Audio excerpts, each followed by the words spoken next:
¿Qué tal, qué tal, qué tal, qué tal? ¿Cómo estamos, amigos del cine y de las series? Bienvenidos a un nuevo episodio de Cameo.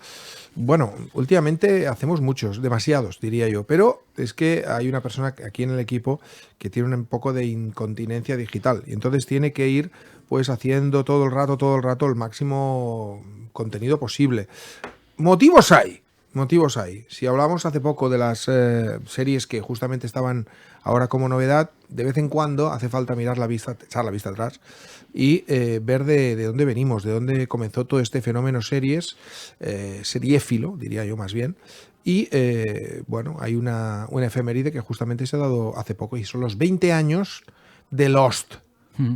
¿Dónde estabas entonces, cuando tanto te necesité? ¿Sí o no, Héctor García? ¿Qué tal?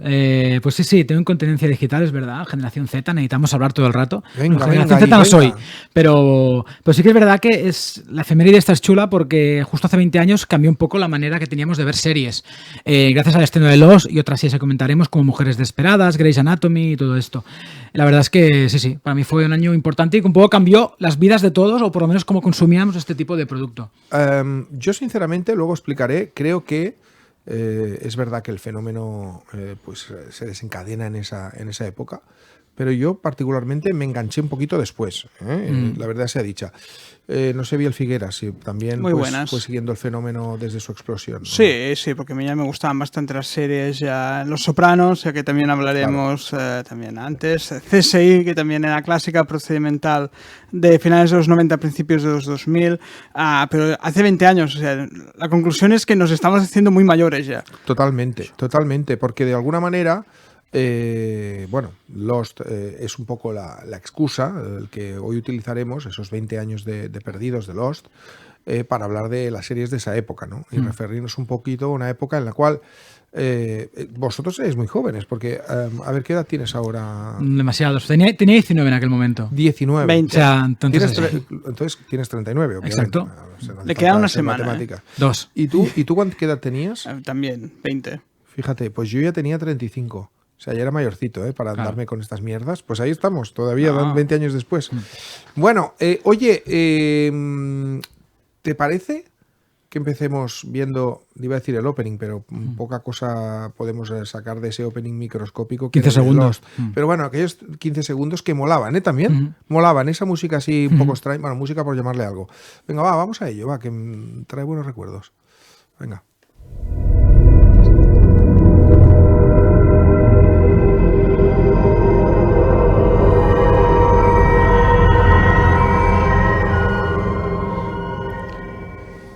Bueno, pues... Tengo mis issues yo con esto, pero luego las comentaré. No, también. Es un nuevo modo también de hacer intros. De hacer openings. Se lo cargó básicamente. Te cargó las openings. Sí, se cargó los openings. Porque los openings eran importantísimos en las series, que eran 2 minutos a veces de opening. O sea, mira, CSI que comentábamos, que son un opening famosísimo, pero la mayoría de series tenían openings largos, elaborados. Y aquí no, era 10 segundos. Yo, también era una manera de hacer. A mí me gustan los openings. También, Me gustan los openings. También. Hay openings maravillosos. Las canciones. Y la canción y todo. También. Dexter, por ejemplo. Creo que es los mejores. Uy, este es uno de los mejores. Es uno de los mejores, justamente. Pero CSI también eran muy guapos ahí. Dexter, por cierto, es también 2006. Más o menos de esta época. Más o menos de esta época. Que ahora vuelve, ya lo sabes, ¿no? Hacen la precuela ahora.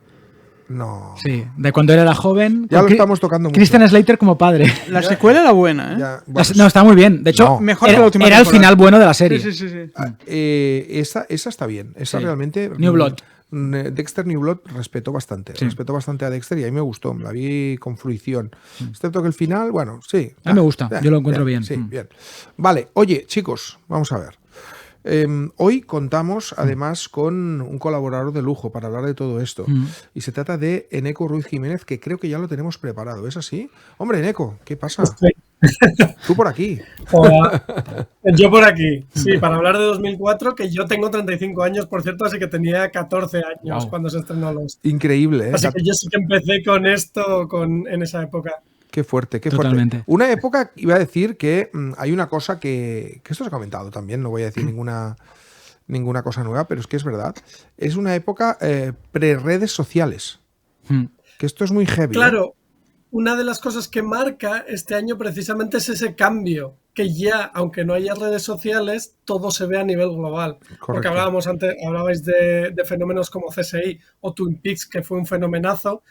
global, pero claro, no se veía al mismo tiempo. Ajá. El gran cambio en ese momento es que todos queríamos ver el cliffhanger, lo que iba a pasar esa semana en ese tiempo. Y además nació en una especie de internet bonito en el que todos colaborábamos, todos escribíamos en blogs, hacíamos subtítulos. Es verdad que con la piratería también, reconozcámoslo. Hombre, pero es que la piratería se convirtió en un hecho indispensable. Yo recuerdo en ese aspecto un artículo de un blog que tuvo Hernán Castiari precisamente en El País, que recordaréis se llamaba Spoiler, que ayudó también mucho también a que el fenómeno fan creciera, porque él también de alguna manera, aparte de hablar de estas series, también pues las recopilaba y sobre todo hacía una cosa muy interesante, que era poner en contacto a gente que, por ejemplo, se dedicaba a subtitular las series, porque tenías que a lo mejor bajarte el capítulo de un lugar, coger el subtítulo de otro lugar, juntarlo y poder verlo. A veces coordinaba, a veces no coordinaba. Esto era muy doloroso. Sí. Esto era muy doloroso cuando no coordinaban los subtítulos con la voz. Pero lo veías igual o no sé qué.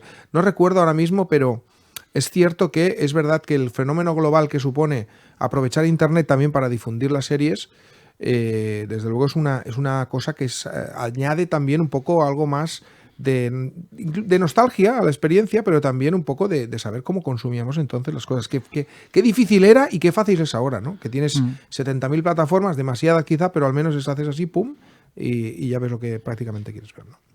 Y cómo ha cambiado todo eso, porque al final, al cambiar, ha desaparecido ese internet bonito de todos colaborar y todos hablar de una teoría para que todo esté mezclado en nichos y ya no sea tan colaborativo porque nos hemos vuelto vagos. Al final vamos a la plataforma y entonces esto era lo bonito de ese internet. Es que tenemos que pensar que no existía ni YouTube. Nada. YouTube abrió un año más tarde. Sí. Entonces, claro, esa explosión y ese darse cuenta de lo que significaba internet por las series, que de repente eran el fenómeno de masas y no el cine, fue un cambio total. Brutal. Sí.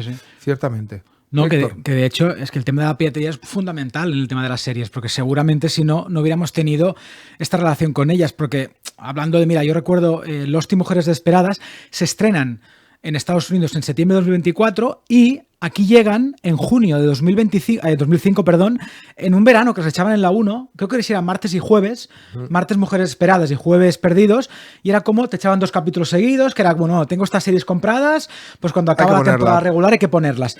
Y recuerdo que las dos tenían audiencias de más de un 30% la primera temporada, y fueron un petardo en la 1, fueron increíbles. No, pues que fueron muy maltratadas, ¿eh? La primera temporada no, fueron luego, como la gente quería verlas, por ejemplo, el Lost acababa en septiembre aquí, cuando empezaba la temporada regular.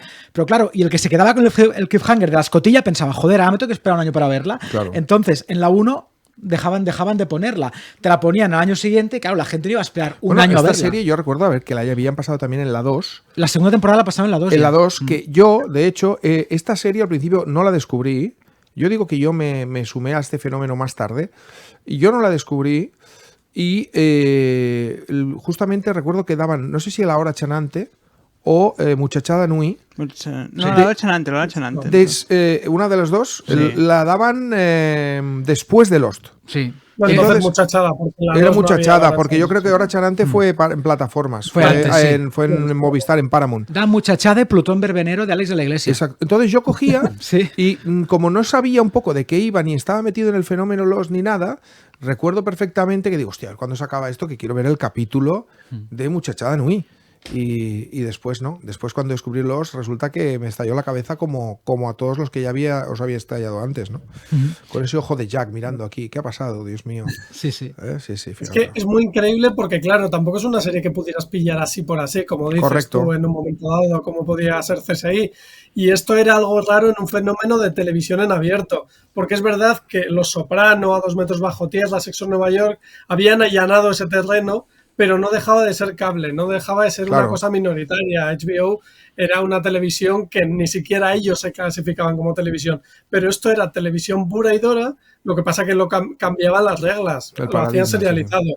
Quitaban el opening, como habéis dicho. Es que eso es clave porque necesitaban todos los minutos que que tuvieran para aprovechar el metraje. Porque Uy, tenían 40 este minutos. momento que estamos viendo ahora, no me acordaba que a este tipo se lo va a comer la hélice. Ah, mira, me la han quitado ahora. ¿Os acordáis? Oye, pero una cosa, es que yo llevo viendo, sin ver esto un montón de tiempo. Que de hecho, algunas cosas se han perdido en el recuerdo. La tengo muy presente la serie, pero claro, es imposible recordar todas las cosas que pasaron allí. El otro día viendo el documental de Getting Lost, que ha estado en el Serializados, y estuvo unos días en Filming también, ya no está. Sí que es verdad que iba recordando cosas y pensaba, cada vez que salían los personajes Nicky Paolo, imagínate, la movida con Nicky Paolo, que el documental lo explica muy bien, cómo los mataron antes de que la gente les odiase.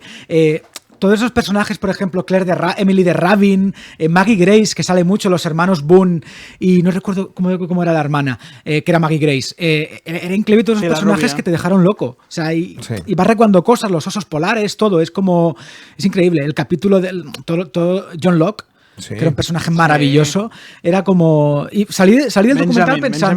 Benjamin Linus. Salí del documental pensando, tengo ganas de volver a ver Lost, pero luego piensas, es imposible, no tenemos tiempo físico. No. Hay demasiado producto. Pero hace poco mi cuñado empezó a verla otra vez y le digo, anda, que... Porque claro, dices, ostras, ahora te vas a poner otra vez a verlos. Es un trabajo ingente. Porque es una cosa, es como leer el Quijote, claro. ¿No? es una especie de montaña audiovisual, claro. Y además, también... Bueno, no podemos hablar de Lost sin el final de Lost en dos aspectos, ¿no? Ya no si el final fue bueno o malo, que creo que sobre esto se ha hablado ya demasiado. Yo aquí estamos a favor, yo por lo menos. Yo también. Yo ya he perdido la percepción sobre si es bueno o malo. Ya la he perdido la percepción.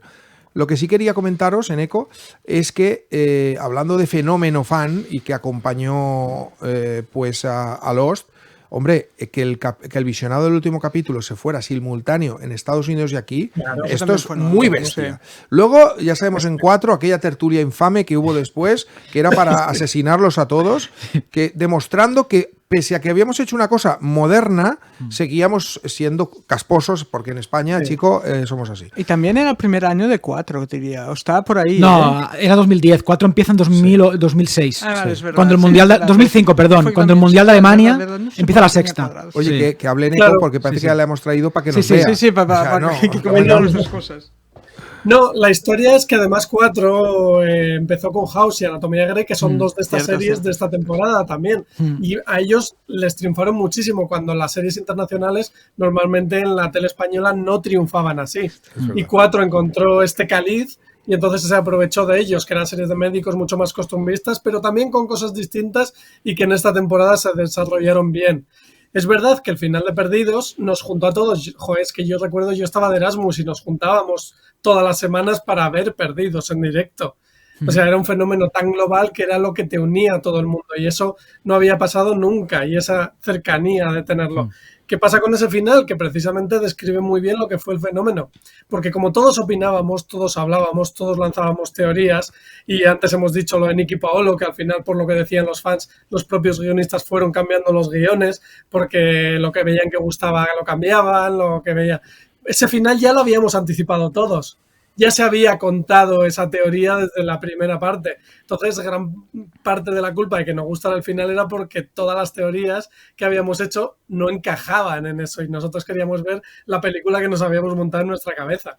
Sí, totalmente. Entonces, sí, totalmente. Marca mucho el final. ¿Y no crees tú que, ahora pensaba en lo de 4, y sí que es verdad que 4 y la sexta, sobre todo cuando empiezan, obviamente no tenían dinero para hacer muchos programas en directo, sí que hacían tal, pero sí que se nutrieron de mucha ficción internacional, porque se supone que iban a un público joven, ¿vale? Sí que es verdad que en la sexta lo único que sigue ahí desde que empezó es el intermedio, pero luego, si te fijas, al principio ellos comenzaron quizá con El Mentalista, no recuerdo con cuál más, pero la verdad es que tenía un sentido, y 4 sobre todo por House y por Anatomía de Grey y alguna más que no recuerdo, Kyle XC, si no recuerdo mal, también era de aquella época, empezaron a emitir series, las emitían en prime time, y yo, por ejemplo, recuerdo que House debe ser la única serie que he visto siempre por 4, aunque la echasen una semana o dos antes vía Fox, cuando existía el canal Fox de pago, que creo que ya no existe, Disney se lo ha cargado, si no recuerdo mal, pero es increíble. Pero, y luego también lo de la piratería me sorprende porque la última temporada de Lost, Televisión Española había dejado de emitirla después de la tercera porque ya no le salía rentable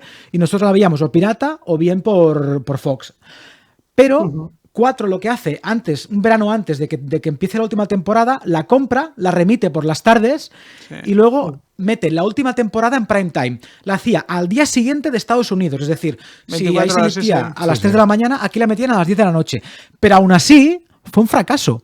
Y tuvieron que pasarla más tarde porque la gente no podía esperarse a la noche a verla. Tenía que ver el capítulo por la mañana antes de trabajar, como los subtítulos, por la colaboración que decía Neko, ya estaban. O sea, era tal fervor por ver una serie, que luego quiero preguntaros qué ha pasado porque hemos perdido esto, que no podías ni esperar una tele que estaba haciendo un esfuerzo brutal, que ni te esperabas para verla y tuvieron que pasar a la madrugada, recuerdo. Se ha perdido bastante. La última vez que he visto un fenómeno parecido de quedar para ver los capítulos el día para el último capítulo fue Juego de Tronos. Sí, sin duda. Ha sido el Es lo que último os iba a decir. fenómeno Parecido al final de Lost.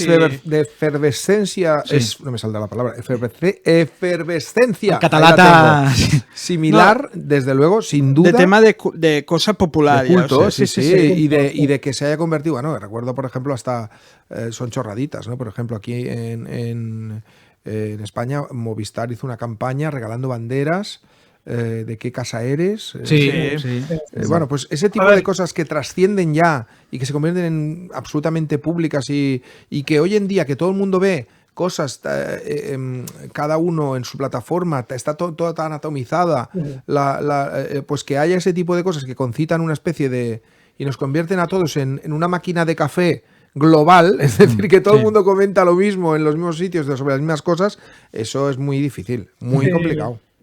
Sí que hay algún fenómeno así como el juego del calamar, yo recuerdo También. que sí que movió muchísimo y llegó a estratos de la sociedad que no veían series, pero Correcto. es verdad que para mí, más o menos Perdidos es el comienzo de esta edad de oro de las series de la que hablamos como fenómeno global, más allá de Los Soprano y eso, que al final es 4 años antes, que es la misma época, hasta Juego de Tronos y también la llegada de Netflix. Para mí esa es la edad de oro ya de las series, ¿no? Porque es la edad en la que todo cambia, en la que las series es una cosa que ya no te da vergüenza hablar sobre ellas, que ve todo el mundo, que es el principal centro cultural de un montón de cosas. El cine ya ha sido apartado de cierto modo en ese lenguaje, en esa comunidad.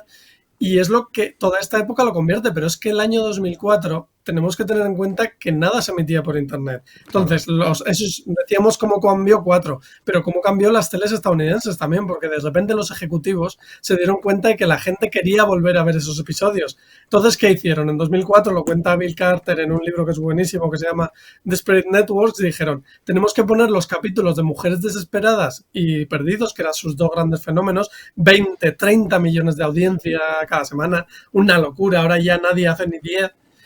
Los tenemos que poner en los iPod. ¿Os acordáis de esos iPod pequeñitos?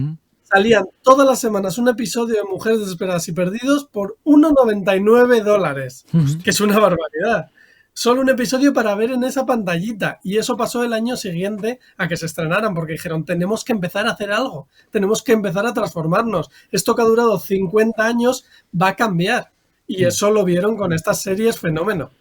Sí, totalmente. Yo tengo que... Vosotros os introducisteis en esto desde el principio. Yo tardé 2 o 3 años más y llegué por una casualidad. Una persona me dejó su disco duro y en su disco duro había varias series. Una de ellas era Lost, la otra era Dexter y la otra era A 10 metros bajo tierra. A 2 metros. Perdón, a 2 metros. No está mal, como mezclando el título en inglés. El Six con Feet Under, Six yo nunca Feet entenderé Under. las unidades de medida estadounidenses. No, ni siempre he ellos dicho, las es entienden horroroso. tampoco. Son ingleses. Hay algún gag bastante bueno, por cierto, en Saturday Night Live sobre este tema de las unidades de medida. Pero es que, claro, entonces, bueno, me las copié yo también en mi portátil. Era una época en la que yo iba mucho de Reus a Barcelona y Barcelona a Reus en tren y era perfecto. Welcome to my life. Claro, eso es tu vida ahora, pues la mía también lo fue. Y entonces pues yo iba viendo en mi portátil y a veces había llegado a hacer cosas que hoy en día, claro, con los dispositivos móviles ya no las haría, pero llegaba a lo mejor a la estación de Sants y claro, me quedaba al final del capítulo, pues me quedaba a lo mejor ahí que la gente debía estar flipando con mi portátil y yo viendo el final de la serie, porque era imposible. No acabas en Paso de Gracia, ¿no? No, pero era imposible apartar la vista porque realmente en ese momento pues te absorbía. Ya. Sí. No, es tremendo porque sobre todo es... el clima, lo ha comentado Neko, al principio es como que te daba vergüenza ver series, era el friki que miraba las series. Pero llegó un momento es que todo el mundo veía las series. Yo este momento no lo pasé. Sí, el frico de sí, las al series. principio pasaba. Yo recuerdo cuando yo miraba al principio Mujeres Desesperadas, la veíamos yo y mi madre, tan felices los Bueno, puede martes. que fuera por esta serie, pero por ver Mujeres Mira, Desesperadas. Por verla con su madre. Por, verla Mujeres- por ver series con tu madre. creo Mujeres que era. Desesperadas, siempre lo diré, de las mejores series de la historia. No, estamos a favor. De las, que, pero- de las que han repercutido más en lo que ha venido después, me parece increíble. No se ha vuelto a hacer una serie así, un drama así de suburbios, tan mejor que esta serie. Entonces, Y con el humor negro en abierto. Claro, acuérdate que increíble. Eso era, ¡buah! Ese humor negro y esa maldad. Que Primera tenía. temporada muy buena. Segunda No. también, pero después ya bajó un poquito. a ver, ¿no? yo la he visto al final, por supuesto, y mira, yo me acuerdo de toda la vida. Es primera temporada, como comentaba en Eco, cuando muere el marido de Bri Van de Kamp, que ella se entera de que ha muerto y se va y recoge la casa. Que recordáis siempre esa escena, que es increíble. Además, las 4 actrices, la química que tenían, Terry Hatcher, Marcia Cross, Felicity Huffman y Eva Longoria, que excepto Terry Hatcher han ido trabajando todas luego, pero es increíble todo lo que salió de esa serie, cómo hiciste un culebrón que además tenía toda la trama criminal que podía enganchar a cualquier persona que le diese un poco de pavor, a mí a poner a ver un culebrón, tal. Es que tenía todos los elementos para ser un super éxito. A mí y además, y obviamente también creo que el merchandising que te montaba Mujeres Desesperadas era muy interesante, porque cogías a todos los aspectos del público, ¿no crees, Eneco? Sí, bueno, es que Mujeres Desesperadas lo que pasa es que además mezclaba cosas timburtonianas incluso. Exacto, sí. O sea, en imagen era increíble. La música de Danny Elfman, que una producción en abierto tuviera esa calidad, Ya. era algo rompedor. Y a Mark Cherry, cuando lo vendió en NBC, le decían, ¿pero esto qué es? Como ahora nos pasa con Deber. ¿Una comedia? ¿Un Claro, drama? claro. ¿En dónde la podemos ubicar? Porque estaban muy acostumbrados a que las series de en abierto, como los Falcon Crest, como que tenía un poco de todo eso de Falcon sí, Crest sí. y Dallas, ponerlos o en drama o en comedia. Claro. Y esto eran las dos cosas y no era nada y era una locura. Sí, sí, y, sí, es y de cierto. repente se encuentran que esa serie hace 20 millones en su estreno. La serie más vista de la temporada. Sin esperarlo, habiéndolo rechazado en una cadena. Y fue increíble. Desde 2006 a 2012, Mujeres Desesperadas fue la serie más vista en el mundo. Sí. Sustituyó a CSI. Que ahora está un poco olvidada, Mujeres Desesperadas. Sí. Pero como decía Héctor, eso de los asesinatos marcó todas las series, porque a partir de ese momento, incluso Dexter, todas las series tendrían un asesinato por temporada y tendrían que investigar quién era el asesino. Y luego la segunda temporada te tenías que romper la cabeza para inventarte a otro. Y eso lo promulgó Mujeres Desesperadas y la verdad que quedó ahí. Y además de ella, nace Anatomía de Grey. Porque ABC dijo, estaba Mujeres Desesperadas, se emitía con Boston Legal. Y decían, tenemos que poner una compañera que sea para el público femenino. Hemos visto que el público femenino es un filón y tenemos que poner una serie que atraiga a ese público, que también les tenemos que dar, porque además compran nuestros anuncios. Y esa fue Anatomía de Grey, que empezó como una serie de media temporada, de 6 capítulos, y dijeron, vamos a probar a ver si funciona, y lleva 21 años. Sí. Y se sigue emitiendo. Se sigue emitiendo. Que Que claro, es- es lo que os iba a preguntar, porque sabía que se sigue emitiendo. ¿Alguien conocéis o alguien Sí. que tú la sigues? ¿O No, yo no la sigo. La dejé de Bueno, ver. él es capaz. Yo la dejé de ver en la 5ª temporada, cuando muere George O'Malley. Ahí la dejé de seguir más o menos. En 2009, Sí, vi 5 años. ¿Y cuántas la vi en cuántas 4. personas del elenco original quedan? ¿Queda alguna? Creo que queda la doctora Chandra West y el doctor. Los dos doctores quedan, los dos doctores, sí. Los dos veteranos. Los dos veteranos quedan porque se fueron todos. Ha ido hasta Ellen Pompeo, que creo, si no recuerdo mal, que va saliendo recurrentemente. Es que, bueno, un amigo del programa. Narra. Sí, ¿no? Ella narra. Ella narra, vale, pero alguna vez sale de vez en cuando, creo. Sí, de hecho va a volver bastante porque el dinero es el dinero. Y es lo que tiene, ella tampoco ha hecho más carrera. No, pero... solamente se ha perdido las 2 últimas temporadas. por Sí, así pero decirlo. me dijo Alen, que Alen es un amigo que viene alguna vez al programa a hablar de algunas películas y tal, que sí, que él la sigue viendo, es la única persona que conozco que la sigue viendo y que va saliendo de vez en cuando. Pero sí que Anatomía de Grey es un fenómeno curioso, porque aquí a lo mejor en 4 ya te hablo hasta en Divinity, que luego la metieron en Divinity, recuerdo. A lo mejor hace 7 u 8 años que no se emite. Ahora las temporadas nuevas las puedes ver en Disney Plus, pero sigue siendo en Nielsen este año, que yo los voy recopilando todos los datos porque soy un friki de los datos y demás, en Estados Unidos sigue siendo la serie más vista por encima de todo, pero por muchísimo. A ver, también son muchos episodios, así Claro. que acumulas minutos. Y en Disney Plus, si entráis, es raro el día que no esté la primera en lo más visto. La sigue tirando muchísimo porque es verdad que engancha a nuevas generaciones. Además, es una serie de doctores, facilona, con líos entre ellos y tiene un poco para todos los públicos también y eso lo consiguió hacer muy bien. Y es verdad que, por ejemplo, en el año de la COVID, Ellen Pompeo estaba pero no estaba porque estaba con COVID y estaba en coma. y entonces iba viendo a todos los muertos que habían pasado por la serie. Sí. Y fue Sí, muy sí. emotivo porque era como recordar a 20 años de muertos, mientras que yo trabajaba bien poco porque solo salía en una playa en el que veía a los muertos. Es una serie, la verdad, que bastante épica en ese aspecto, porque en el Seattle Grace ha pasado absolutamente de todo. Y todas las movidas en eco que ha habido con Chandra, con la creadora, Shonda Rhimes, perdón, es increíble porque todos los actores que han salido prácticamente han muerto. Ahí han muerto más médicos que doctores, que pacientes prácticamente. Y recuerdo sobre todo la muerte de Patrick Dempsey en la serie, la salida que no se la esperaban, y cada actor que pedía que le subieran el sueldo o que medio se picaba con Morían. o alzaba la voz moría. Bueno, el caso de Catherine Hagel también es curiosísimo. Claro. Es que 2004 también lanzó un poco con Shonda Rhimes y con Mark Cherry y con Damon Lindelof de Perdidos toda esta generación de guionistas estrella. Claro. Y de repente los guionistas empezaban a ser muy valorados, muy famosos y les iban a hacer contratos en exclusiva a otros canales. Shonda Rhimes ahora tiene un contrato con Netflix en exclusiva para la que ha hecho Bridgerton, Sí, sí. pero sigue teniendo en ABC todos los canales, todas las series derivadas de Anatomía de Grey, ¿no? Y se han hecho verdaderas estrellas que ganan muchísimo dinero. Y antes es verdad que había habido alguna estrella, como un Aaron Spelling, pero que era más productor, no era tanto guionista, o un David Lynch, pero que había hecho Twin Peaks y ya, no era un creador de la televisión como un Ryan Murphy, pero esto de verdad hizo estrellas televisivas conocidas por todo el mundo, que dan charlas, que escriben libros de autoayuda, como Shonda Rhimes, que mata a sus actores sin ningún miedo, que pelea con ellos.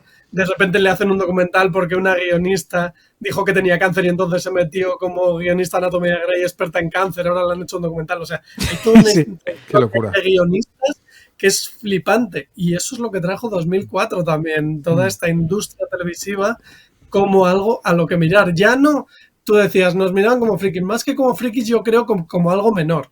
Las series estaban por debajo de todo lo demás de la cultura, era subcultura. Y de repente las series empezaron a salir, yo trabajando en El País, en una portada de Babelia, hizo Los Soprano, que eso habría sido impensable 20 años antes o 10 años antes. De repente la cultura admitía las series. Y eso es lo que cambió esta temporada con series que eran para todos los públicos, pero que se empezaban poco a poco a ser cultura. Pero ¿os parece que eso no sucedió antes ya también con Los Soprano? Pero es Sobre todo diferente. con Los Soprano. Pero es diferente. Es diferente porque era HBO. O sea, de hecho, en el documental Wise Guy. Ampliabas el círculo. Sí, hay un documental creo que hablamos de él en HBO, que se llama Wise Guy, bueno, en Max, que es Wise Guy, que es un poco una entrevista de David Chase, que es el creador. Y él lo comentaba, cuando me dijeron de ir a HBO, pensaba, esta es la cadena del boxeo, donde meten eventos especiales, un poco DAZN, ¿sabes? Sí. Y de golpe, claro, empiezan a hacer números de 10 millones de espectadores por semana, pero HBO había estrenado una serie que era Oz, un par de años antes, y luego ya sí que es verdad que luego vienen The Wire, A 2 metros bajo tierra, y ese año justamente Deadwood. Pero HBO no era un sitio para ver serie. De hecho, a partir de Los Soprano es el It's Not TV, es HBO de los domingos. Claro. Es que era muy pequeño, es que HBO no deja de ser una cadena de cable. Es verdad que sin HBO y sin Los Sopranos no habría existido Perdidos. Sí. Eso es lo que está claro. Sí. Lo que pasa es que amoldaban las series de cable, que al final era mucho más fácil porque tenían 10 episodios, 12, a un modelo de hacer televisión de toda la vida, que era 24 episodios, dando cabida a un montón de trabajadores, que eso también es muy importante, que eso se ha perdido, ahora se intenta recuperar, pero daban trabajo a una cantidad ingente de personas, hay guionistas, productores, todo el equipo de Hawái, y todas se influyeron. Obviamente lo primero fue HBO, pero esto fue la popularización del fenómeno, sobre todo.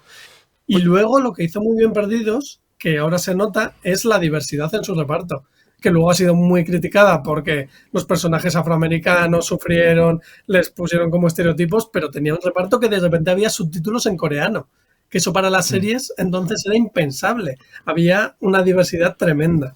Es verdad que cuando lo vimos, además, bueno, también hay que decir que tenía, porque también hay una crítica siempre con el tema de la diversidad, si algunas veces es muy forzado o si es más natural. En ese aspecto, bueno, ellos tenían una coartada muy buena, en un avión puede haber gente de todo tipo, claro, ¿no? Pero cuando la primera vez que lo vimos, tienes razón que es de las veces que nos ha entrado de una manera más fácil el tema de la diversidad y más natural, ¿no? Sí, o sea, porque de alguna manera, claro, lo veías y como tú dices, eran diferentes ópticas que nos permitían también acercarse a estereotipos que no eran los normativos de siempre de las series en esa época. En el documental también se quejaban mucho. Bueno, aparte iba a decir que Eva Longoria era una actriz latina, Mujeres Desesperadas también. Correcto. Que eso también a veces no se recuerda y realmente es así. Pero que de hecho ha hecho una serie en España ahora que es terrible, en Apple, Tierra de Mujeres, que es una cosa, pero bueno, os la recomiendo si queréis ver un rato de horror. Entonces, se rodó en Cataluña, en Roses, ¿no? Sí. Girona. Entonces, sí que es verdad que en el documental, no sé si lo has visto tú en Echo, el de Getting Lost, No. hay un No, porque momento... estuvo solo un día en Filmin. no sé si lo pondrán ahora en Madrid, Todavía en no lo han especializados, puesto. pero... A día de hoy no lo habían puesto todavía. No, es que lo pusieron, lo quitaron. Está- porque creo que pone eran los días del próximamente. festi. Yo lo he mirado porque tengo ganas de verlo y de hecho lo quería mirar antes de vernos hoy, pero sigue sin estar, ¿eh? Hubo un problema de derechos, creo. Sí, yo también lo creo. Pero seguramente cuando las fechas del festival en Madrid, quizá también lo pueden poner otra vez. El tema es que en el documental hay un momento en el que, si habéis visto Lost, spoiler, hay un capítulo desde la parte final que justamente mueren. En el mismo capítulo. Sun y Jin, Sí. los dos coreanos, y Said. Y entonces había críticas de están muriendo 3 personajes, uno árabe, uno árabe y dos dos coreanos en el mismo capítulo, racistas, tal. Y lo piensas y quién queda vivo en Perdidos. Generalmente creo que son todos blancos. Diría que sí. Pero claro, al final, claro, los personajes Sí, porque protagonistas. Hugo Reyes cuenta como blanco, Sí. ¿no? Aunque fuera... sí. Hugo Reyes era latino, sí, Sí. pero sí es verdad. Pero quiero decir que realmente eran blancos los que quedan vivos, más allá de Hugo y Walt, si me apuras. Hay un libro muy bueno que es Burn It Down, que habla con Damon Lindelof y con el otro guionista que no me acuerdo el nombre. Carlton Cuse. Carlton Cuse, efectivamente, y les enfrenta a las acusaciones que lanzaban los guionistas de otras razas, porque es verdad que al final lo que les pasaba era que sus ideas se reían de ellas en la mesa de guionistas, o sea, seguía habiendo ese conflicto ahí de no verles como principales espadas, ¿no? Y entonces ese choque se dio en ese año, empezar a introducirles en las mesas de guionistas, a tener trabajadores de otras etnias, pero que no les aceptaran demasiado. Y entonces Damon Lindelof en ese libro está muy bien, así como Carlton Cuse, que da un poco esto, y dice que en parte toda su carrera posterior ha sido para intentar enmendar esto y intentar dialogar con este diálogo suyo en el que él también tenía trazas de racismo, como hemos tenido tantos, ¿no? Como tenemos tantos por la propia sociedad. Y The Leftovers y Watchmen salen un poco en respuesta de todo esto y de cómo él trató a los personajes de Harold Perrineau en Perdidos, de esa respuesta de padre que se quería ir y se acabó yendo de la serie porque parecía que le hacían como un estereotipo. Entonces es muy interesante todo lo que creó esa serie como fenómeno y claro, que trató todos los aspectos de la sociedad de lo que hoy hablamos. Totalmente. De hecho, todas las series que se hicieron luego para aprovechar el éxito de Perdidos, Prison Break es otra cosa, pero también había sí que es verdad que era una cárcel y claro, había un reparto multirracial. Héroes mismo, que digamos que es la otra serie que después de Perdidos tuvo así un éxito al principio solo, claro, similar. La primera temporada. Mucho menor. La primera temporada tuvo bastante éxito. No tanto como Perdidos, pero sí que parecía que era una serie para estar muchos años, luego evidentemente cayó. Pero sí que también tenía un reparto súper multirracial. De hecho, al final la protagonista era más Hayden Panettiere, la cheerleader. Save the cheerleader, save the world. Nunca lo olvidaré. Ahora has dicho esto y me ha venido Bueno, a la cabeza esa frase. Yo nunca olvidaré el subtítulo, que hablábamos de los subtítulos. La porrista. Sí. Sí. Que la porrista es en latino. Porque muchos subtítulos que teníamos eran latinos. Que venían aquí. A lo mejor era un señor en México o en Colombia, donde fuera. Y los subtítulos los veíamos aquí. Es curioso también eso. Porque tú a lo mejor a las 8 de la mañana te levantabas, querías ver. Yo recuerdo las últimas épocas, porque Breaking Bad quizás la última gran serie que hemos visto, pirata. Porque aquí recuerdo, tú en el País Vasco, no sé si en aquella época estabas en 2011, 13 en el País Vasco aún, pero no sé si la emitía Euskal Televista, pero aquí la emitía TV3 a los 2 años y de madrugada. Entonces, no tenías como verla, Breaking Bad. No, la emitían en Calle 13, si no recuerdo mal, algún canal así, pero también cuando igual, les daba ya, la gana. la veíamos todo, Sí. la veíamos todo, por eso. O Fringe, por decir algo. Entonces fueron las últimas series que vimos pirata y sí que tú sabías que al día siguiente te levantabas a las 8, subtítulo hecho en Chile, pa'lante. Ya está. Es que era ideal eso. Está claro. No sé, chicos, ¿alguno se acuerda de los números? Sí, 4, 8, 15, 16, 23, 42. Qué fuerte. Sí. Yo no. He hecho hasta la única primitiva que he hecho en mi vida, porque no, la hice con esos números. Obviamente no me tocó, pero... Bueno, pero, hombre, ya le tocó a Hugo Reyes. claro. Claro, es que estás ahí tentando la suerte. En el documental hay un momento en el que a Hugo le preguntan por esto y dice que hay un mogollón de gente que hace la primitiva con esos números cuando estaban rodando, porque es curioso el fenómeno de que muchos de estos actores se quedaron a vivir en Hawái y luego salían la mayoría en Hawái 5-0. Sí. En el remake. Muchísimos. Estaban por ahí y los cogían. Sí. Hay gente, tal cual. Y mucha gente hacía la quiniela, iba, le decía que la tocase por favor Hugo, que les tocase y tal, para que tuvieran suerte. O sea, el personaje de Jorge García se llamaba así. Es curioso, pero sí. De todas Y maneras, es que este año que decíais, os acordáis de los números, pero es que este año que hablábamos de 2004, que al final no hemos hecho ese global de todo lo que se estrenó aquí, es bastante flipante porque ya no solo estas de las que hemos hablado, y House y Anatomía de Grey, sino que llegó The Office también, por ejemplo, que también marcó un hito y además llegó muy a la chita callando, porque la primera temporada no les gustaba, porque las comedias tardan en despegar, estaba la británica, y llegó en esta temporada también Verónica Mars, que era otro pequeño fenómeno, una especie de mujeres desesperadas, llegó Galáctica esta temporada también, con otro departamento muy diverso y cambiando las reglas de la ciencia ficción para siempre. Y meses antes había llegado Donald Trump a NBC a hacer su propio reality de Apprentice. O sea que podemos decir que en 2004 cambió la sociedad occidental en realidad, porque llegó Trump a ser una estrella. Sí. Aquí Lluís Bassat, el aprendiz ¿Cómo en alguien La Sexta. la verdad, yo pienso solamente en la posibilidad de que, o sea, estéticamente a nivel de que son bajitos y, bueno, no mucho tampoco, pero más así anchotes, pero ¿cómo alguien pudo comparar a Donald Trump con Lluís Bassat? Pues supongo que es que realmente aquí en España, ¿quién hay así súper rico que puede ser? Amancio Ortega, Gaspar, que también tiene Florentino. No, pero... sí, Florentino a lo mejor hubiera podido ser. Sí, también es pequeño. Sí. No, pero por un poco esa cosa del desprecio No, pero hablamos de ser súper ricos. La famosa frase de Donald Trump en el The Apprentice, de "You are fired", o sea, estás este tipo de esa manera de decirlo. Yo no lo veo así, pero no tiene ese Florentino no tiene. Pero yo hablaba en el tema de ser gente súper rica, ¿no? Diría Tolili. Luis Bassat no es súper rico. Trump tampoco era súper rico, ¿eh? Pero en aquel momento ya sí. No, iba siempre tenía... Era. En 2004 ya sí. Si has visto la película, sabes que a principios de los 90 ya la Trump Tower... No, pero siempre iba pilladísimo, en verdad. Hombre, no. Pilladísimo vamos tú y yo. ¿Qué coño quiere él? Oye, dejad a Trump tranquilo, que tiene lío con Kamala. De Office me interesa mucho hablar de ella, si queréis. No, hablaremos, pero quería preguntaros una última cosa de Lost, o última o penúltima. Y es que es curioso que en un reparto tan amplio y con buenos actores... han quedado muy marcados, ¿no? Un poco síndrome Malhamil, un poco, ¿eh? Sí. Yo creo que ya no han tenido mucho recorrido, excepto, por ejemplo, Michael Everson, en el que hemos visto un poquito más. Sí, pero no. Evangeline Lilly, gracias a Marvel. Evangeline Lilly también. Ant-Man no salía, sí. Y poca cosa más. John Locke, por ejemplo, Terry O'Quinn, que es uno de los personajes más icónicos de Lost. Y hizo un par de series, recuerdo una que se llamaba 666 Park Avenue o algo así, no sé si era 666, me equivoco ahora, que fue un fracaso, duró un año, pero sí que es verdad que no hubo mucho. Josh Holloway, por ejemplo, Sawyer, recuerdo que hace poco lo vi. Sawyer sale en Yellowstone. Pero que sale en 2 capítulos. Además lo matan enseguida. Y un personaje lamentable. Quiero decir, es como no tiene ningún... Sí que es verdad que no hay ningún actor que haya dicho... Sí que Ian Somerhalder salió en muchas temporadas de Crónicas Vampíricas, de Vampire Diaries. Sí. Pero así un actor que le haya petado y esté trabajando en cine... Matthew Fox tampoco nada.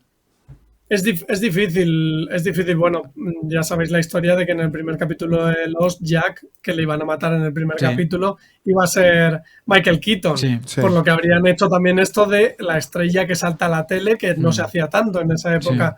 Pero es verdad que es difícil en estas series tan icónicas, luego, pues pasa como con Star Wars, al final es un fenómeno parecido, que repliquen ese éxito. Y más cuando al final acaban haciendo... que decías con Terry O'Quinn, estos pseudo perdidos, porque como todo el mundo quería ser perdidos, también intentaban meter a alguno de los actores en esos pseudo perdidos.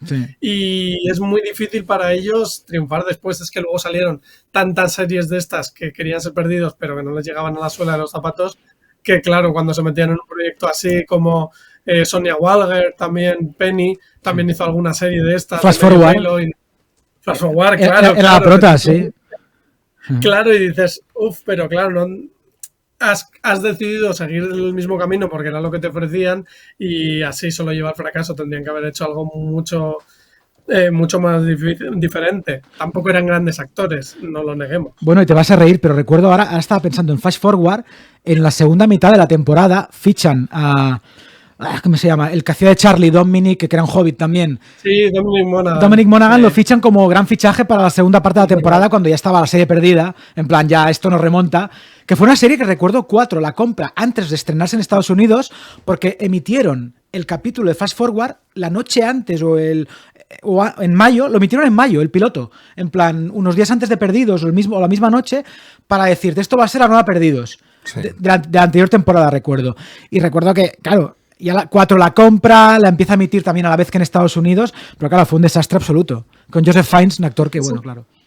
Es que ese fenómeno de querer ser el nuevo Perdidos era una perdición. Sí. Porque al final el año siguiente se estrenaron Surface Invasion, que También, eran sí. 2 conceptos enormes, uno sobre una civilización submarina de aliens y demás, y el otro de una invasión alienígena, que no estaba habituado la tele a hacer, pero de repente se tuvieron que gastar millones. Es que el piloto de Perdidos costó 18 millones de dólares, que entonces era increíble. Y claro, se empezaron a gastar dinero en este pseudo Perdidos, pero nada igualaba al original. Exacto. Pese a que nada fuera como la primera temporada, nada igualaba a ese. Entonces el nuevo Perdidos acabó saliendo en cosas que no se parecían en nada a Perdidos, que era lo lógico. Salvo con Manifest o salvo Héroes, que sí triunfaron, Prison Break era otra cosa. Sí, O luego más tarde Manifest, Juego podríamos hablar rápidamente de las series que han intentado emular a Perdidos. Manifest para mí es una de las que más... Sí, de hecho, sí. cuando empiezas a ver Manifest es que ya dices, bueno... Yo vi 3 capítulos como mucho, ya veía que los actores eran Claro, terribles. ¿no? Ya, pero es que además sabes perfectamente que el carril que el que te está metiendo es el mismo de Perdidos, sin el ingenio que tenían. Esto Claro. podríamos decirlo también. Ahora yo siempre reivindico, y en este caso también hay bastantes cosas en común, que From, para mí, está cogiendo bastante el testimonio de Perdidos, de Lost, de la manera de hacer, de manera de, sobre todo de escribir. Pero también quería deciros que tanto Abrams, Lindelof, tampoco han hecho grandes cosas. Abrams resucita Misión Imposible, para empezar. Bueno, vale. Pero estamos Pero hablando espera. del mundo series. Sí, mundo hombre, series. Abrams Y produjo Lindelof, luego sí. Fringe, Lindelof ha Lindelof, hecho vale, sí, tienes Lindelof razón. hace The Sí. Leftovers, que es una obra maestra. Leftovers, vale, hace Watchmen, que es aún mejor que la película. Bueno, claro, mejor que la película de Zack Snyder. Quiero decir. Es sí, verdad, sí. no recordaba tampoco Sí, sí. Watchmen. Bueno, y Es- Watchmen es de lo poco bueno que ha hecho Zack Snyder, pero quiero decir, Abrams hace un remake de Star Wars, una secuela de Star Wars, que es casi un remake, que está bien. Luego, lo que te digo, revitaliza también Star Trek. Star Trek también. Claro, sí, sí. que son, las 2 primeras son buenísimas, las de Abrams. Entonces, Misión Imposible, como lo conocemos ahora, lo de poner el equipo, Simon Pegg, compañía, lo hace él en la 3, Sí. que es buenísima la 3. O sea, entonces, con Kerry Russell, recuerdo. A ver, o sea, Abrams es un nombre fundamental de los últimos 20 años, tanto en el cine como en las No series. se lo niego, lo que pasa es que al nivel de lo que consiguió, no. Y Alias, que era anterior a Perdidos, es otra grandísima serie. Y Fringe la pongo ahí, Felicity. quitando la última temporada. Y Felicity, exacto. Y Felicity. Mm. No, pero también Sí, como sí, lo que productor, pasa- o sea, productor también ha hecho bastantes cosas. Sí. Parte directa. Bueno, ha hecho el gran timo del mundo moderno de los guionistas estrellas, que es que Warner te pague 250 millones por un acuerdo en exclusiva y no sacar ni una serie ni una película Correcto. con ese acuerdo. Que eso es, no hay mejor cosa que esa. Sacar Te 250 compran millones. un posible por futuro, contar, un posible éxito para no equivocarse y que si lo Pero vuelves que a se le ha acabado el conseguir- contrato. Claro, imagínate. Yo A quería... ver, esto que has comentado de Alias, Alias para mí es una serie increíble. Maravillosa, Alias. O sea, que es la precedente, por así decirlo. Rambaldi. Sí, no. Es una serie que a mí me encanta. O sea, es de mis series favoritas y es anterior a los. O sea, Que luego... sí, sí. hubo un momento en que se cruzaron, que Sí. existían los tiales a la vez, pero es también una joya increíble. Que luego uno de los villanos salía como el tío Sol en 5 Hermanos, recuerdo, que es otra serie que nace también a partir del éxito de Mujeres Desesperadas, la ponen en la misma noche, que era Mujeres Desesperadas, 5 Hermanos, y bueno, no recuerdo el orden, y Anatomía de Grey. Pero sí que yo te quería preguntar, que nos queda poco rato, que antes lo has comentado un poco de refilón, que antes estábamos acostumbrados a las temporadas de 22 capítulos, 24 o 25. 24 mismo, haciendo honor a su nombre, tenía 24 capítulos, claro. que para mí es otra obra de arte, 24. Entonces, ahora sí que es verdad que estamos acostumbrados a los 8 o 10 actuales, tal, las miniseries. 6 como mucho, Cuando sí. hacemos series siempre digo, es que para mí el tema de las series ha perdido repercusión por el simple hecho de que cuesta mucho ver una serie que fidelice. Se acabó Succession, se acabó Better Call Saul, a los que les flipase Juego de Tronos, tal. Ahora nos queda Severance, pero hace 3 años que vimos la anterior temporada. O sea, ¿cómo Y es creéis? ¿Cuál? Y es Apple, sí. Es Apple, exacto. Que no deja de ser muy minoritario. Exacto. O sea, ¿Cómo cuesta ahora fidelizar a la gente para ver una serie cuando todos son miniseries de 8 capítulos? La de serie Ryan Murphy, los hermanos Menéndez, tal. Es muy difícil. También porque hay más. Claro, aparte, demasiada, pero es que hay demasiada muchísima producción. más. Pero se O sea, busca hacerlo ya. Hay 4 estrenos cada semana O más. de series, como mínimo, que sean importantes, por 4 o 5, o sea, al mes. Sí. Es que hay nuevas temporadas de todo. Es una cosa, no se puede ver todo. En Eco que hacía el calendario del Sí, país. o sea, ¿quién mejor para saberlo que tú? O sea, Claro. Lo sigo haciendo. Ah, sigues haciéndolo, Cuando vale, nos- sí. es que son, Sí, es cuando eso. tenemos que meter series coreanas, series Claro, indias, o sea, series, se ha abierto más el mundo. O sea, sudafricanas, antes era de Estados Unidos, un poco Inglaterra y algo español. Pero es que ahora llega de todo el mundo las series. Y todas son de una calidad pasable. O sea, todo puede ser interesante, todo puede ser de que te guste. Pero a la vez no hay nada que sea relevante. Exacto, Es que es no, donde porque voy. hay demasiada cosa. Viene Ojo que con- yo creo que con lo del fin de los 24 episodios es muy importante porque se ha perdido una gran parte de lo que eran las series de siempre. Es verdad que Perdidos es muy irregular, que es algo que no podemos decir que es perfecta porque no lo es, porque Claro. tenía 24 episodios y muchas cosas se improvisaban, se iban haciendo según la marcha. Pero, por otro lado, eso es lo bonito de esas series también. Que no estuvieran escritos, que no fueran, como dicen tantos directores, una película larga.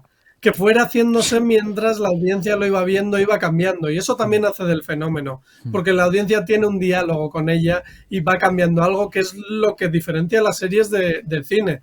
Además de que sea un proyecto serializado, largo. Yo abogo mucho por las series largas. Por ejemplo, The Good Wife a mí me parece una de las mejores buena series serie. de episodios separados de los últimos 20 años, 30, y era muy buena, tenía mucha calidad y hablaba muchas cosas de la vida. Las grandes comedias de Estados Unidos de 24 episodios de toda la vida hablaban de racismo, hablaban de feminismo. De repente metían una embarazada como I Love Lucy en la tele y no lo había hecho nadie nunca, porque hablaban de lo que estaba en el día a día, de lo que la gente quería hablar. Entonces esas series tenían mucha gracia y se ha perdido por unas series que son muy buenas, pero que han perdido otras de las condiciones, además de lo de dar trabajo. Claro. Porque la huelga de guionistas del año pasado se hizo en parte por esto, porque se ha perdido toda esta industria de series de 24 episodios que te dan para comer toda la vida. Los guionistas de Friends no tendrían por qué haber trabajado nunca más, porque con esos episodios se iban a vivir toda la vida. Claro, 100 y pico se seguían repitiendo y esa industria se ha perdido. Entonces, todo este cambio de 2004 fue un cambio tecnológico, un cambio narrativo, un cambio de cómo vemos las series y un cambio de industria. Y ahí empezó todo, que luego acabaría pues eso, con la llegada de Netflix y ya la era de las series de hojalata que llamo yo, que es la de ahora, que es un poco pues dar palos de ciego y ver a ver si algo funciona, Exacto. ¿no? Que es muy importante el tema de los 100 capítulos que has comentado por el tema de la sindicación, porque en Estados Unidos, cuando llegas a los 100 episodios, una cadena, por ejemplo, las que son de pago básico, de cable básico, vaya allí, te compran la serie y la van emitiendo pues a las 4 de la tarde, a las 5, y entonces es cuando tú puedes vivir durante mogollón de años. O sea, Seinfeld, Frasier, Friends, Claro. viven de esto, básicamente. Seinfeld no tendría que trabajar nunca más, Jerry Seinfeld, porque cada vez que se emite su serie en cualquier Comedy Central o donde sea, él va ganando dinero. Pero O tampoco trabaja cuando la tanto, venden- ¿eh? No, ya, Tampoco. ya. No, tan- O cuando la venden en Netflix. Pero es curioso eso que Pero se ha mira, perdido. Pero se están dando cuenta que hay algo ahí que funcionaba bien y que han dejado perder y que se han cargado. Y con la desaparición del cable se han dado cuenta tarde. Pero es verdad que igual que se están dando cuenta que los anuncios habían funcionado siempre y entonces los devolvemos a las plataformas, se están dando cuenta de que las series largas también las ve la gente. Por eso Anatomía de Grey está la más vista, por eso Suits está la más vista, porque la gente también necesita algo así. Que sea una compañía, que sea un abrazo. Yo cuando vi Los Simpson entera, Es verdad. una de las cosas que aprecié de Los Simpson es que al final yo veía un episodio todos los días y era como tu lugar feliz, tu lugar que ya sabías lo que te ibas a encontrar, que te abrazaba. Y eso, una Breaking Bad, pues te cuesta más poner ese chip de voy a ver algo duro, voy a ver algo que me joda. Y también tiene que coexistir, o sea, esos dos sistemas tienen que coexistir y está bien que coexistan, tanto industrialmente como para nosotros como espectadores. Y yo creo que es algo que esa temporada de 2004 hizo muy, muy bien. El que fuera series de calidad, pero además que te acompañaran, que te abrazaran, que te mantuvieran calentito en el sofá. Totalmente. Y vieras con la familia. En Eco tiene un hilo en Twitter que es todos los capítulos de Los Simpsons del 1 hasta el último de la temporada actual, que es la 35, ¿puede ser? Ya me he perdido. 36. 36, ¿no? Pues tiene un hilo que podéis ver todos los capítulos si tiráis del hilo. Qué bueno. Nunca mejor Casi dicho. más temporadas que años Sí, nosotros. sí, sí. Esto fue en pandemia, ¿no? Que comenzaste a hacerlo. Sí, cuando llegó en Disney Plus fue la primera vez que Los Simpson estaba íntegra en una plataforma en España. Entonces dije, estoy en pandemia, estoy aquí encerrado, lo empiezo a ver. Y la verdad que fue un experimento en el que aprendí muchas cosas de Los Simpson, porque muchos episodios los había visto 1000 veces, pero otros nunca. Y había cosas que me acordaba y otras que no.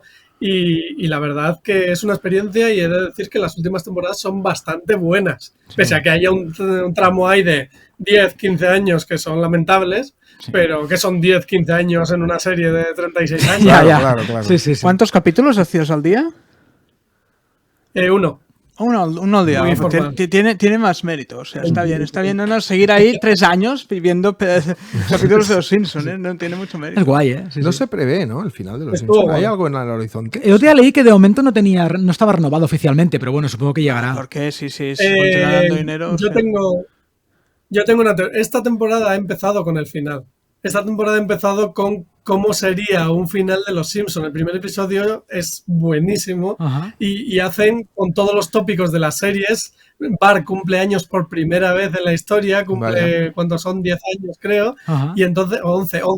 Y entonces está en el final como si fuera esto. Pero es que la cosa es que parece que Los Simpsons se va a acabar en la tele tradicional de siempre. Vale. Porque este año ya van a estrenar como 4 especiales en Disney Plus y lo que se rumorea es que van a saltar a Disney Plus y Disney Plus ya lo va a tener en exclusiva. Vale. Y entonces pasará a ser una serie de plataformas porque la tele como la conocíamos está desapareciendo. Totalmente. Sí, totalmente. Oye, dejémoslo aquí, si os parece, con esta pequeña reflexión. Muchísimas gracias, Eneco Ruiz Jiménez, El País, tipo que desde luego... has dado tu vida, ahí has dejado, bueno, muchas de tus dioptrías te las has dejado enganchadas en la pantalla, eso no cabe ninguna duda, está claro. Sí. Y bien empleadas que están. Gracias, amigo, por habernos acompañado hoy y bueno, simplemente pues nosotros ponemos punto y final también a todo esto. Deciros como siempre pues que aquí seguiremos hablando de series, que es lo que nos gusta, y hacerlo pues en compañía de buenos amigos como ha sido hoy en el caso de Eneco. Nos vemos. ¿Alguna cosita más? No, ya está. Es que ibas ya está. Que ibas a saltar. No. Digo, vale. Podría haber estado 1000 horas hablando. Deben ser Lost en algún momento, salen Los Simpsons seguros. Estoy convencido. Seguro. Lo voy a buscar, suena que sí. Seguro. Debemos haber terminado con esto. O sea, ahí para enganchar. Para hacer un poco cerrar el círculo, ¿no? Sí. Pues mira, lo cerramos con la sintonía, con la misma con la que empezamos. Hasta ahora. Deu. Deu.